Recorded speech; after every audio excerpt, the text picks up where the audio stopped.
Company সম্পর্কে একটু বলে দিই। 2010 সালে 23শে সেপ্টেম্বর কোম্পানি চালু হয়েছিল, আজ থেকে প্রায় 11 বছর আগে। ঠিক আছে, প্রথমে কোম্পানি কিছু ডিজিটাল সার্ভিস নিয়ে কাজ করতো।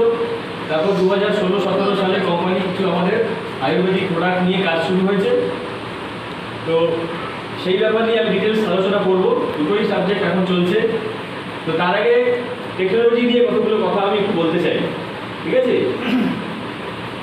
একটা জিনিস আপনারা সবাই খেয়াল করবেন, যখন কোনো নতুন টেকনোলজি আমাদের কাছে আসে তখন কিন্তু আমরা চট করে সেটা গ্রহণ করতে পারি না বা গ্রহণ করি না। আপনাদের এখানে মোবাইল ফোন কার কার আছে? সবার আছে? কতদিন আগে নিয়েছেন মোবাইল ফোন? দু একজন বলুন, কবে কিনেছেন মোবাইল ফোন? টেকনোলজিটা আপনি কবে ব্যবহার করা শুরু করেছেন? ব্যবহার করা, হ্যাঁ, মানে নিজের পয়সা দিয়ে একটা কিনে এনে ব্যবহার করছেন কবে? আমি 12 সাল থেকে। 12 সাল থেকে, খুব ভালো। আর বলুন দু একজন। আমি 7 সাল থেকে ব্যবহার করি। 7 সাল থেকে। আর বলুন 13 সাল থেকে, 18 সাল থেকে, 20 সাল থেকে। ঠিক আছে, সবই দেখছেন। একজন এখানে পাওয়া গেল যদি 7 সাল থেকে ইউজ করছেন, আমি নিজে 6 সাল থেকে ইউজ করছি। ঠিক আছে, কিন্তু মোবাইল ফোন ভারতবর্ষে লঞ্চ করেছিল, পশ্চিমবঙ্গে লঞ্চ করেছিল 95 সালে। তাহলে 95 থেকে 2005, 10 বছরের মধ্যে কেউ নিইনি আমরা, তাই তো? এখন মোবাইল ফোনটা ব্যবহার করে আপনাদের কি মনে হয়, এটা কি দরকারি জিনিস না অদরকারি জিনিস? দরকারি জিনিস। দরকারি জিনিস। এই দরকারি জিনিসটা তো সেই সময়ও ছিল। সেই সময় যখন আবিষ্কার হয়েছিল এটা দরকারি জিনিসই ছিল। হ্যাঁ, চেঞ্জ তো কিছু হয়নি, না। মডেল চেঞ্জ হয়েছে কিন্তু টেকনোলজি তো চেঞ্জ হয়নি। না, তাহলে আমরা কেন তখন ব্যবহার করিনি? জানতাম না এই বিষয়ের সঙ্গে কি, যে ব্যবহার করলে কি হয় না হয়, কত দূরে কত যায়। তখন আগে স্মার্টফোন ছিল না। না না, সেটা তো আরো পরে এসেছে। সেটা পরে। আরো আমি এমনি যে কোনো বিচার করার কথাই বলছি। হ্যাঁ, ফোনের ব্যাপারে। ঠিক আছে? হ্যাঁ, সে কারণটা হচ্ছে অনেকে জেনেও ব্যবহার করেনি। আপনি যা বলছেন আমি জানতাম না। জানতাম। আপনি কি বই 15তেই জেনেছেন? আগে আপনি তো বললেন 15 সাল থেকে ইউজ করছেন, আপনি কি 15 সালেই জেনেছেন? না, মানে মোবাইল ফোন একটা জিনিস বস্তু পাওয়া যায়, হ্যাঁ। 15তেই জেনেছেন? হ্যাঁ, যে কি হলো তার আগে কাউকে দেখেননি? পাড়া প্রতিবেশী গ্রামগঞ্জে কেউ না, ঘুরছে? একটু কম যা সে ইয়ে ছিল, Land. সেন্টার ছিল, সেখান থেকে গিয়ে আমরা ফোন করতাম। এটা কি না, অনেক দূর থেকে আমাদের সঙ্গে কথা হলো এইটাই যা। ঠিক আর আছে। আর পয়সা কিন্তু যেটা মানে এতদিন ইউজ না করার কারণ হচ্ছে, মেন যে কারণটা কাজ করে সাইকোলজিক্যাল, সেটা হচ্ছে যে যখন নতুন কোনো জিনিস আসে আমাদের মাঝখানে আমরা সেটা গ্রহণ করতে ভয় পাই। আমি মোবাইল ফোনটা একটা উদাহরণ দিলাম। অন্য যে কোনো সাবজেক্ট নিয়ে আপনি বিচার করে দেখবেন, যখন ইলেকট্রিসিটি এসেছিল তখন আমরা যেই এখানে জন্মগ্রহণ করিনি, তার আগেকার ইলেকট্রিসিটির বিষয়। ঠিক আছে, কিন্তু যখন এসেছিল তখন কোনো মানুষ ঘরে ঘরে নেয়নি, কোনো মানুষ নেয়নি। তার আগে লম্প জ্বলতো, তো বেদিন জ্বলতো, লম্প জ্বলতো, কুড়ি জ্বলতো, অ্যারিকেন জ্বলতো, এসব জ্বলতো। ওতেই মানুষ অভ্যস্ত ছিল, ভালো ছিল, খুশি ছিল। এই যে ঘরে আলো জ্বলবে, সুইচ দিলে, এটা মানুষ ভাবতে বোধহয় খুব ভয়ের ব্যাপার একটা। ঠিক আছে, আগে মানুষ ভাবে যে ও আগে নিক, যদি মরে তো মরলো, ও মরলো, আমি বেঁচে গেলাম, যদি ওর কোনো ক্ষতি না হয় তখন আমি নিয়ে নেবো। এটা হিউম্যান সাইকোলজি। ঠিক আছে, সবসময় এই সাবজেক্টে আমরা কাজ করি। এই খুব রিসেন্ট একটা ঘটনা বলে দিচ্ছি আপনাকে। এই যে করোনা ভ্যাকসিন দেওয়া শুরু হয়েছিল নভেম্বর-ডিসেম্বর মাস থেকে, লোকে ডেকে ডেকে নিতে, হাত ধরে ধরে টেনে দেওয়া হয়েছে কলকাতায়, যায়নি। আমি আইডি হসপিটালের পাশে থাকি। আইডি হসপিটাল কলকাতা পশ্চিমবঙ্গের একটা হসপিটাল যেখানে ইনফেকশন ডিজিজের চিকিৎসা হয়। ঠিক আছে, করোনার মেইন পেশেন্ট আইডি হসপিটালে কি ভর্তি হয়েছিল। টাকা দেওয়া হয়েছিল লোককে টিকা নেওয়ার জন্য। লোককে 400 টাকা করে দেওয়া হয়েছিল যে টাকা দিচ্ছি আপনি টিকাটা নিন। আর আজকে লোক রাত জেগে লাইন দিয়ে নিচ্ছে, মারামারি করছে, পাচ্ছে না। কেন তখন লোকে নেয়নি? তখন দরকারি ছিল, এখনো দরকারি। তখন লোকে ভাবছে কে আগে মরবে, নিয়ে যদি মরে যাই নিতে হবে না, থাক ওরা মরুক, আমি বেঁচে থাকি। এটা প্রত্যেক যুগে যুগে যখন টেকনোলজি আসে এই সাইকোলজি আমাদের মধ্যে কাজ করে। কিন্তু তাতে কি হয়, কিছু লোক সেই টেকনোলজিটার গুরুত্ব বোঝে এবং গ্রহণ করে, তারাই কিন্তু ইনকাম করে চলে যায়। আর আমরা যারা পরে ব্যবহার করি তারা কাস্টমার হয়ে থেকে যায়। বুঝতে পারছেন? যখন মোবাইল ফোনের টেকনোলজি নতুন এসেছিল কিছু লোক তো গ্রহণ করেছিল, একটা মানুষ, দুটো মানুষ, 10টা মানুষ গ্রহণ করেছিল। কিছু লোক ব্যবসা শুরু করেছিল, দোকান খুলেছিল, তারাই ইনকাম করে চলে গেছে। আজকে যদি আপনি মোবাইলে দোকান খুলে ব্যবসা করতে চান, আপনার সেই লেভেলের ব্যবসা আপনি পাবেন না। বুঝতে পেরেছেন তো? আর তার আগে কিছু এসটিডি বুথ ছিল, গ্রামে গ্রামে এসটিডি বুথ ছিল, পাড়ায় পাড়ায়।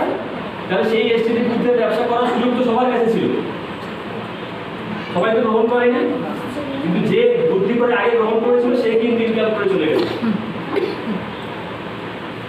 আর আমরা কি করেছি? আমরা কাস্টমার হয়েছি, আমরা ইউজ করেছি তো, লাইন দিয়ে ফোন করেছি তো, লাইন দিয়ে 1 টাকা 2 টাকা 5 টাকা দিয়ে ফোন করেছি তো, কিন্তু আমরা কাস্টমার হয়ে গেছি। ইনকামটা কিন্তু ওরা করে গেছে।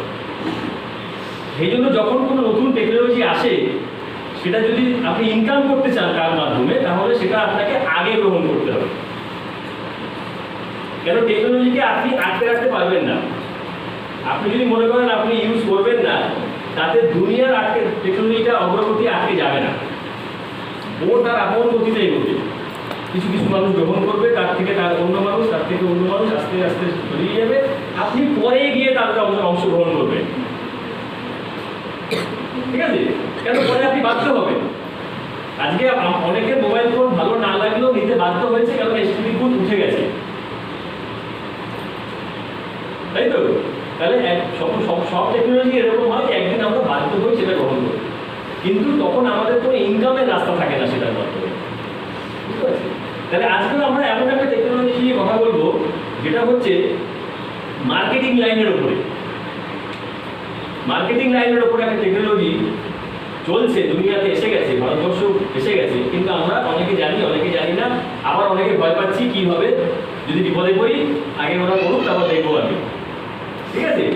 সেই টেকনোলজিটার যে ট্রান্সফরমেশন হচ্ছে, কিভাবে হচ্ছে বলে দিচ্ছি। আমরা যে জিনিসপত্র কেনাকাটা করি, যে কোনো জিনিস, এনিথিং এভরিথিং, যে কোনো জিনিস আমরা কেনাকাটা করি, আমরা কোথা থেকে কিনি? কোনো দোকান থেকে কিনি, পাড়ার দোকান হোক বা কোনো গঞ্জের দোকান হোক বা কোনো টাউনের দোকান হোক, সেখান থেকে কিনি, তাই তো কিনে এসছি। তো সেই দোকানগুলো চলে এখনো। তার সাথে সাথে আরেকটা কালচার এসে গেছে, সেটা হচ্ছে শপিং মল কালচার। বিভিন্ন বড় বড় টাউনে শপিং মল দেখতে পাওয়া যায়, এখানে বিগ বাজার বলছি, প্যান্টালুন বলছি, আরও বিভিন্ন রকম আছে শপিং মল এসে গেছে। সেখানেও কিছু মানুষ ইনকাম করে, মানে কেনাকাটা করছে। আচ্ছা, আরেকটা কেনাকাটার রাস্তা চলে এসেছে, কি বলুন তো? অনলাইন। হ্যাঁ, অনলাইন হাতালি, ঠিক আছে? তাহলে ওটা একটা টেকনোলজি, যেখানে আমি ঘরে বসে অর্ডার দিয়ে মাল পেয়ে যেতে পারি, সেটা মানুষ গ্রহণ করেছে। কিন্তু এই টেকনোলজিগুলো গ্রহণ করার ফলে মানুষের কিন্তু কোনো ইনকামের রাস্তা ওপেন হয়নি। সাধারণ কাস্টমারের কোনো ইনকামের রাস্তা ওপেন হয়েছে? আমি অনলাইন গিয়ে কেনাকাটা করি, আমি আর বাইরের দোকানে যাই না, তাতে আমার কি কোনো ব্যবসা তৈরি হয়েছে, ইনকাম তৈরি হয়েছে? হয়নি। ওটা একটা সার্ভিস আমরা দিচ্ছি, ঠিক আছে? এখন লেটেস্ট যে টেকনোলজিটা চলছে সেটাকে বলা হচ্ছে ডাইরেক্ট সেলিং। এটাকে বলা হচ্ছে ডাইরেক্ট সেলিং। সেটা পৃথিবীর বুকে অনেক দিন আগে থেকে চলছে, ভারতবর্ষের বুকেও প্রায় অনেক দিন চলছে, কিন্তু ওই মানুষ গ্রহণ করতে একটু সময় লাগে। ধীরে ধীরে ধীরে ধীরে এখনো ভারতবর্ষের 1 থেকে 1% লোক হয়তো গ্রহণ করেছে বা জানে, ঠিক আছে? 99% লোক জানে না, বা কেউ কেউ জেনেও গ্রহণ করেনি, এই অবস্থায় পড়ে আছে। তাহলে এই টেকনোলজিটা যদি আমরা এখন গ্রহণ করতে পারি, তাহলে কিন্তু আমরা সেখান থেকে ইনকাম করে যেতে পারবো ভবিষ্যতে। কেন? ভবিষ্যতে মানুষকে এইখানে আসতে হবে। মানে এত ছোট ছোট পাড়ায় পাড়ায় দোকান, এগুলো আস্তে আস্তে থাকবে না, এগুলো থাকবে না। 2010 সালে যখন বাইরিচার ডিজিটাল সার্ভিসের কিছু সুবিধা নিয়ে এসেছিল, ডিজিটাল সার্ভিসের mobile recharge, electric bill payment এসব সুবিধা নিয়ে এসেছিল, তখন কিন্তু মানুষ ওটা চট করে গ্রহণ করে। তখন মানুষ ওই প্রচুর এসটিডি বুথ তখন বাজারে ছিল, আজ থেকে 10-12 বছর আগে, ঠিক আছে? তখন আমরা লোককে বোঝানো হয়েছিল যে এগুলো কিন্তু থাকবে না, এসটিডি বুথ কিন্তু থাকবে না। কিছু মানুষ বুঝেছিল, কিছু মানুষ বোঝেনি। আজকে কিন্তু দেখা যাচ্ছে সেই জিনিসটা নেই। আছে আজকে? আছে? তাহলে এই যে ট্র্যাডিশনাল যে মার্কেটিং সিস্টেম, এটাও আস্তে আস্তে আস্তে আস্তে ধীরে ধীরে ধীরে ধীরে কমতে থাকবে।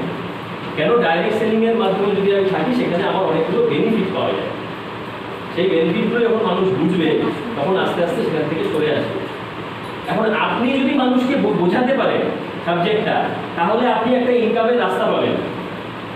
আর আপনি যদি না বোঝাতে আসেন, তাহলেও কিন্তু বোঝানোর লোক থেমে থাকবে না। যারা বুঝে গেছে, ধরুন আমি একটা মানুষ, আমি বুঝে গেছি, আমি জায়গায় জায়গায় গিয়ে বোঝাতে থাকবোই। আপনি না বুঝলে কিছু করার নেই, আমি আবার কালকে অন্য লোককে বোঝাবো। এরকম আমার মতো হাজার হাজার লাখ লাখ লোক আছে যারা বুঝে গেছে এবং বোঝাচ্ছে। যারা বুঝে গেছে এবং বোঝাচ্ছে তারাই কিন্তু আগামী দিনে ইনকামটা করে যাবে। আর যারা বুঝেও যুক্ত থাকবে না, তারা কিন্তু পরে যুক্ত হবে। কারণ পরে যুক্ত হতে আপনি বাধ্য, কিন্তু তখন আপনি অ্যাজ এ কাস্টমার থেকে যাবেন। আপনারা জিনিস কিনে যাবেন, আর যারা পরিশ্রমটা করেছিল, দায়িত্বটা নিয়েছিল বোঝানোর, তারা ইনকামটা করে যাবে। বুঝতে পারছেন? আজকে যে মোবাইল ফোন ইউজ করি আমরা, বেশিরভাগ লোকের কাছে জিও টাওয়ার, তো জিও ফোন তো বেশি এখন ইউজ হয়। হ্যাঁ, তাহলে জিও ফোন আজকে আপনি ইউজ করছেন। প্রথম যখন সিম এসেছিল 1 বছর ফ্রিতে দেওয়া হয়েছিল, জানেন তো? 1 বছর লোককে 1 বছর 1.5 বছর ফ্রিতে দেওয়া হয়েছিল, এমনি কোনো পয়সা লাগে না এমনি। আজকে তো দিতে হয়, দিতে হয় তো। তাহলে এই জিওর যখন ফোন এসেছিল, তার পরিকল্পনা কি ওই 2017 সালে শুরু হয়েছিল? মানে জিও ফোনটা বাজারে আসবে, তার যে রিলায়েন্স কোম্পানি, সে কি ওই 17 সালে শুরু করেছিল প্ল্যানিং? না, হ্যাঁ, 2000 সালে শুরু হয়েছিল। এবং মাটির নিচ থেকে অপটিক্যাল ফাইবার লাইন পাতা হয়েছে, দেখবেন অনেক জায়গায় এখনো বেরিয়ে থাকে এরকম লাল, নীল, হলুদ, সবুজ ফাইবারের পাইপ পাতা আছে সমস্ত সব অঞ্চলে অপটিক্যাল ফাইবার বলে। তার একটা কাজ হয়েছিল, স্যাটেলাইট ম্যাপ তোলা হয়েছিল, ওই কাজটা আমরা করেছিলাম। মানে বাই প্রফেশন আমার একটা অন্য অফিস আছে, আমার একটা ছোট কোম্পানি আছে, ঠিক আছে? তা সত্ত্বেও আমি লাইফ রিসার্চের সাথে যুক্ত আছি। সেই কোম্পানিটা হচ্ছে সমীক্ষা করা হয়। এই যে টিভিতে দেখেন না, ভোটের ফলে এবিপি আনন্দ, এসি নেলসন কি বলছে, এ জিতবে, ও জিতবে, এই আসন পাবে, ও আসন পাবে, বিভিন্ন সমীক্ষা রেজাল্ট দেয় না? হ্যাঁ, আমাদের কোম্পানি সেই কাজগুলো করে। সেই কাজের সাথে আমি দীর্ঘদিন যুক্ত, 25 বছর যুক্ত আমি। প্রথম 10-12 বছর আমি চাকরি করেছি, পরে 13-14 বছর আমি কোম্পানি খুলেছি। আমার একটা কোম্পানি আছে, কলকাতা শহরে চলে যাবেন, আনন্দপালিত রোড 55B আমার অফিস। তাহলে আমি কি করছি এখানে এসে? আমি তো ওই অফিসের কথা বলতে পারতাম না, লাভ নেই তো কিছু। ওদের সাধারণ মানুষের কিছু লাভ হবে না। 2টা লোক চাকরি পেতে পারে, কাজ পেতে পারে, আলাদা। বুঝতে পারছি? তো 2000 সালে সেই অপটিক্যাল ফাইবার পাতার লাইন পাতার পরিকল্পনা হয়েছিল, স্যাটেলাইট থেকে ম্যাপ তোলা হয়েছিল, ম্যাপ পয়েন্টিং করা হয়েছিল, তারপর লাইন পাতা হয়েছিল। তাহলে 2000 সাল থেকে পরিকল্পনা করে 2017 সালে কোম্পানির সিস্টেম লঞ্চ হয়েছিল। তাহলে কিন্তু ওই 17 বছর কিন্তু আম্বানির কোনো লাভ হয়নি, ইনকাম হয়নি, ইনভেস্ট হয়েছে। আজকে যে জিনিসটা তৈরি হয়ে গেছে, ও কিন্তু সারা জীবন ইনকাম করে যাবে। আজকে 20 কোটি 25 কোটি ভারতবর্ষের লোক প্রতি মাসে 200, 300, 400 করে পয়সা ভরে যাচ্ছে। যাচ্ছে কি যাচ্ছে না? আজকে কি ওনার আর কোনো খরচা আছে? তো মেনটেনেন্সের খরচা বা স্টাফ রাখার যা মাইনে সেগুলো। কিন্তু এই সিস্টেম এমন তৈরি হয়ে গেছে, যুগ যুগ ধরে, বছর বছর বছর বছর ধরে পয়সা এখন খালি আসবে। তাহলে আমাদেরও যে মার্কেটিংটা, সেটাও এরকম, আপনাকে একবার তৈরি করতে হবে, মানুষকে বোঝাতে হবে। যেদিন মানুষ হাজার হাজার শয়ে শয়ে মানুষ বুঝে যাবে, তখন মানুষ আপনাকে খুঁজে নেবে। আজকে আমরা মানুষকে ফোন করে ডেকে এনেছি, তো এমন দিন আসবে যেদিন মানুষ খুঁজবে আপনাকে, যে কোথায় গেলে এই সাবজেক্টটা পাওয়া যায়। বুঝে যাচ্ছে? তাহলে ট্র্যাডিশনাল মার্কেটিং এবং ডাইরেক্ট সেলিং মার্কেটিং সম্পর্কে কারোর কোনো আইডিয়া আছে? তো আপনাদের একটু থাকা উচিত, যেহেতু আপনারা পুরোনো মেম্বার, ক্লাস হয়েছে আগে, ঠিক আছে? ডাইরেক্ট সেলিং মার্কেট মানে হচ্ছে, সেলিং শব্দটা মানে আমরা অনেকে জানি যে বিক্রি করা হবে, তাই তো? সেল মানে তো বিক্রি। তো ডাইরেক্ট সেলিং মানে অনেকে ভাবে যে কোনো জিনিস বোধহয় বিক্রি করতে হবে। এখানে কিন্তু কোনো জিনিস বিক্রি করার ব্যাপার না। বলি ডাইরেক্ট সেলিং, কিন্তু জিনিস বিক্রি করার ব্যাপার না, ঠিক আছে? কেন ডাইরেক্ট সেলিং বলা হচ্ছে? কোম্পানি আপনাকে ডিরেক্টলি প্রোডাক্টটা সেল করছে, কোম্পানি আপনাকে ডিরেক্টলি সেল করছে, সেই জন্য বলা হচ্ছে ডাইরেক্ট সেলিং। কিন্তু আমাদের এখানে আপনাকে যে সেলের ব্যাপার থাকবে সেরকম না, ঠিক আছে? তাহলে আমরা যে ট্র্যাডিশনাল মার্কেট থেকে জিনিস কেনাকাটা করি আর ডাইরেক্ট সেলিং এর জিনিস কেনাকাটা করি, আমাদের কি লাভ আছে সেটা আমাদেরকে একটু বুঝতে হবে, ঠিক আছে? সেই জন্য আমাকে একটুখানি বোর্ডে যেতে হবে। বোর্ডটা কি সবার কাছে ভিজিবল দেখা যাচ্ছে? হ্যাঁ ঠিক আছে। তুমি কি একটু বোর্ডটা এগিয়ে নিয়ে ওই কোনোরকম চেয়ার চেয়ার আর একটু করে